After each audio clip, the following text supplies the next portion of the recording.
আসসালামু আলাইকুম প্রিয় চাকরিপ্রার্থী ভাই বোনেরা। বাংলাদেশ বিমান বাহিনীতে মেকানিক্যাল ট্রান্সপোর্ট ড্রাইভার এমটিবিতে একটি বিশাল নিয়োগ বিজ্ঞপ্তি প্রকাশ করা হয়েছে। আর এই পদে আপনারা যে কোনো স্বীকৃত শিক্ষা প্রতিষ্ঠান হতে ন্যূনতম এসএসসি অথবা সমমান পরীক্ষায় উত্তীর্ণ প্রার্থীরা আবেদন করতে পারবেন। অর্থাৎ বাংলাদেশের 64 জেলা থেকে এই পদে আবেদন করতে পারবেন শুধুমাত্র এসএসসি পাশে। আপনি যদি মাদ্রাসা বোর্ড অথবা ভোকেশনাল থেকেও এসএসসি কমপ্লিট করে থাকেন তাহলেও আপনারা এই পদে আবেদন করতে পারবেন। তো আজকের এই ভিডিওতে আমরা এই সার্কুলার নিয়ে একদম ডিটেলস ধারণা দিব, কিভাবে আপনি এই পদে আবেদন করবেন, আবেদন করতে গেলে আপনার কত টাকার প্রয়োজন পড়বে এবং আপনার কী কী কাগজপত্রের প্রয়োজন পড়বে, এ টু জেড ধারণা দেব আজকের এই ভিডিওতে। তো ভিডিওটি অবশ্যই সম্পূর্ণ মনোযোগ সহকারে দেখতে থাকুন। আর আপনি যদি আমাদের এই চ্যানেলে নতুন দর্শক হয়ে থাকেন, এখন এই চ্যানেলটি সাবস্ক্রাইব করে পাশে থাকা বেল আইকনটি বাজিয়ে রাখবেন। তো এখানে দেখতে পাচ্ছেন পদের নাম, বেতন ও সর্বোচ্চ বয়সের সীমা দেওয়া আছে। দেখতে পাচ্ছেন মেকানিক্যাল ট্রান্সপোর্ট ড্রাইভার এমটিভি। এখানে আপনার বেতন হবে মূলত সর্বসাকল্যে মাসিক পদে বেতন 22,500 টাকা এবং এই পদে আবেদনের জন্য প্রার্থীর যে বয়স হতে হবে দেখতে পাচ্ছেন সর্বনিম্ন 21 এবং সর্বোচ্চ 32। আপনার বয়স যদি সর্বনিম্ন 21 এবং সর্বোচ্চ 32 এর মাঝামাঝি হয়ে থাকে তাহলেই আপনি এই পদে আবেদন করতে পারবেন।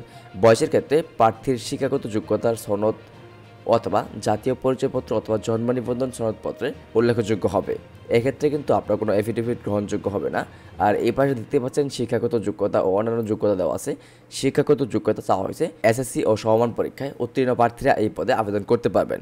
অর্থাৎ আপনি যদি এসএসসি কমপ্লিট করে থাকেন তাহলে আবেদন করতে পারবেন, সেটা হোক ভোকেশনাল অথবা মাদ্রাসা বোর্ড অথবা জেনারেল, যে কোনো বোর্ড থেকে আপনি যদি এসএসসি কমপ্লিট করেন তাহলে কিন্তু এই পদে আবেদন করতে পারবেন। পরবর্তীতে প্রার্থীর উচ্চতা কমপক্ষে 5 ফুট 4 ইঞ্চি হতে হবে। আর 5 ফুট 4 ইঞ্চি সকলেরই উচ্চতা আছে মিনিমাম, আমি জানি। আপনারা কিন্তু ইজিলিভাবে আবেদন করতে পারবেন, উচ্চতা নিয়ে কোনো সমস্যা হবে না আপনাদের। পরবর্তীতে বিআরটি কর্তৃক বৈধ পেশাদার হালকা অথবা বাড়ি ড্রাইভিং লাইসেন্স থাকতে হবে।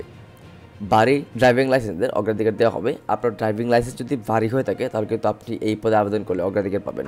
ন্যূনতম 3 বছরের গাড়ি চালানোর বাস্তব অভিজ্ঞতা থাকতে হবে। কোনো ওয়ার্কশপ মেকানিক্যাল কাজের অভিজ্ঞতা অতিরিক্ত যোগ্যতা হিসাবে বিবেচিত হবে। এই সার্কুলারে 17টি ভ্যাকেন্সি রয়েছে, যেখানে বাংলাদেশের সকল জেলা থেকে শুধুমাত্র পুরুষ প্রার্থী আবেদন করতে পারবেন। তবে এখানে আবেদনের পূর্বে আরও বিশেষ কিছু শর্তাবলী সম্পর্কে আপনাকে জানতে হবে।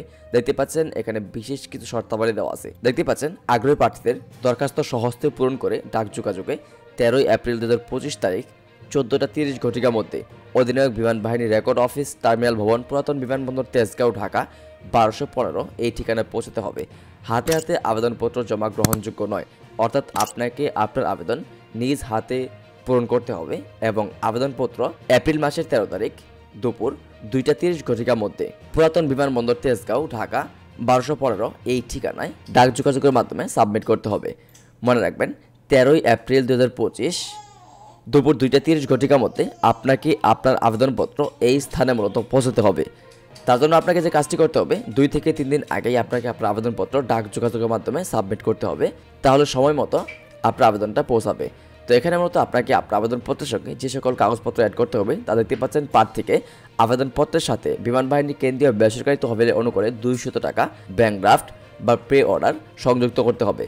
পোস্টাল অর্ডার গ্রহণযোগ্য নয়, অর্থাৎ আপনি যদি আপনার এলাকা থেকে এই ব্যাংক ড্রাফটটি করেন তাহলে কিন্তু গ্রহণযোগ্য হবে না।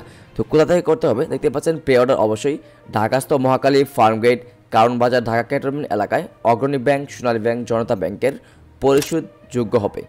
অর্থাৎ আপনাকে অবশ্যই ঢাকার মহাখালী, ফার্মগেট, কারণ বাজার অথবা ঢাকা ক্যান্টনমেন্ট এলাকা থেকে এই 4টি এলাকার যে কোনো এলাকা থেকে অগ্রণী ব্যাংক, সোনালী ব্যাংক অথবা জনতা ব্যাংক থেকে আপনাকে মূলত 200 টাকা মূল্যের ব্যাংক ড্রাফট পরিশোধ করে সেই পে অর্ডার সংযুক্ত করতে হবে।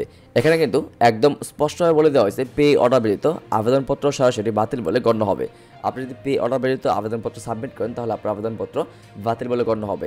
এর সঙ্গে আপনাকে আরও যুক্ত করতে হবে সাদা ব্যাকগ্রাউন্ডের সদ্য তোলা 5 ফুট সাইজের 4 কপি সত্যায়িত রঙিন ছবি সংযুক্ত করতে হবে এবং আপনার সকল পরীক্ষার মার্কশিট, সার্টিফিকেট এবং প্রশংসাপত্রের সত্যায়িত কপি সংযুক্ত করতে হবে। ড্রাইভিং লাইসেন্সের সত্যায়িত কপি সংযুক্ত করতে হবে। অভিজ্ঞতার সনদ যদি থাকে আপনার এক্সপিরিয়েন্স সার্টিফিকেট সত্যায়িত করে সেটাকেও সংযুক্ত করতে হবে। রেজিস্টার্ড ডাক যোগাযোগে প্রবেশপত্র পাঠানোর জন্য 10 টাকার ডাক টিকিট সম্বলিত প্রার্থীর ঠিকানা ও মোবাইল নাম্বার সহ 4x8 সাইজের খামে সংযুক্ত করতে হবে। নাগরিকত্বের সনদ অর্থাৎ আপনার জাতীয় পরিচয়পত্রের যে সনদপত্র রয়েছে, এনআইডি কার্ড অথবা জন্ম নিবন্ধন, সেটার সত্যায়িত কপি সংযুক্ত করতে হবে। প্রথম শ্রেণীর গেজেট কর্মকর্তার অথবা ইউনিয়ন পরিষদের চেয়ারম্যান অথবা ওয়ার্ড কমিশনের প্রদত্ত চারিত্রিক সনদপত্র সংযুক্ত করতে হবে। খামের উপর প্রার্থীর নিজ জেলার নাম উল্লেখ করতে হবে। লিখিত পরীক্ষা অথবা সাক্ষাৎকারের জন্য কোনো প্রকার দৈনিক ভাতা প্রদান করা হবে না। জমাকৃত আবেদনপত্র এবং অন্যান্য কাগজপত্র ফেরত দেওয়া হবে না। এক্ষেত্রে অবশ্যই আপনি আপনার সমস্ত কাগজপত্রের ফটোকপি সাবমিট করবেন। নিয়োগের ক্ষেত্রে কর্তৃপক্ষের সিদ্ধান্তই চূড়ান্ত হিসেবে গণ্য হবে। আবেদনপত্রের উপর কোনো ধরনের সুপারিশ অযোগ্য বলে বিবেচিত হবে। অসম্পূর্ণ, ত্রুটিপূর্ণ, ভুল তথ্য সম্বলিত অথবা বিলম্বে প্রাপ্ত আবেদনপত্র সমূহ বাতিল হিসেবে গণ্য হবে। লিখিত, ব্যবহারিক ও মৌখিক পরীক্ষার তারিখ আপনাকে SMS মারফত জানিয়ে দেওয়া হবে অথবা বাংলাদেশ বিমান বাহিনীর অফিসিয়াল ওয়েবসাইটে জানিয়ে দেওয়া হবে। মেকানিক্যাল ট্রান্সপোর্ট ড্রাইভার MTBতে আবেদন করার জন্য আপনাকে যে আবেদন ফর্মটি পূরণ করে সাবমিট করতে হবে, সেই আবেদন ফর্মের লিঙ্ক আমাদের এই ভিডিওর ডেসক্রিপশন বক্স এবং প্রথম কমেন্টে দেওয়া আছে। আপনি জাস্ট সেখান থেকে আবেদন ফর্মটি ডাউনলোড করবেন। কোনো কম্পিউটার দোকান থেকে আবেদন ফর্মটি প্রিন্ট করবেন। প্রিন্ট আউট করে নিজ হাতে আবেদন ফর্মটি ফিল আপ করে এই ঠিকানায় আপনাকে সাবমিট করতে হবে। তো পরবর্তী আপডেট পাওয়ার জন্য আমাদের এই চ্যানেলটি সাবস্ক্রাইব করে পাশে থাকা বেল আইকনটি বাজিয়ে রাখবেন। আর এই সার্কুলার সম্পর্কে আপনার যদি আরও কোনো তথ্য জানা থাকে তাহলে আমাদের এই ভিডিওর কমেন্ট বক্সে কমেন্ট করবেন।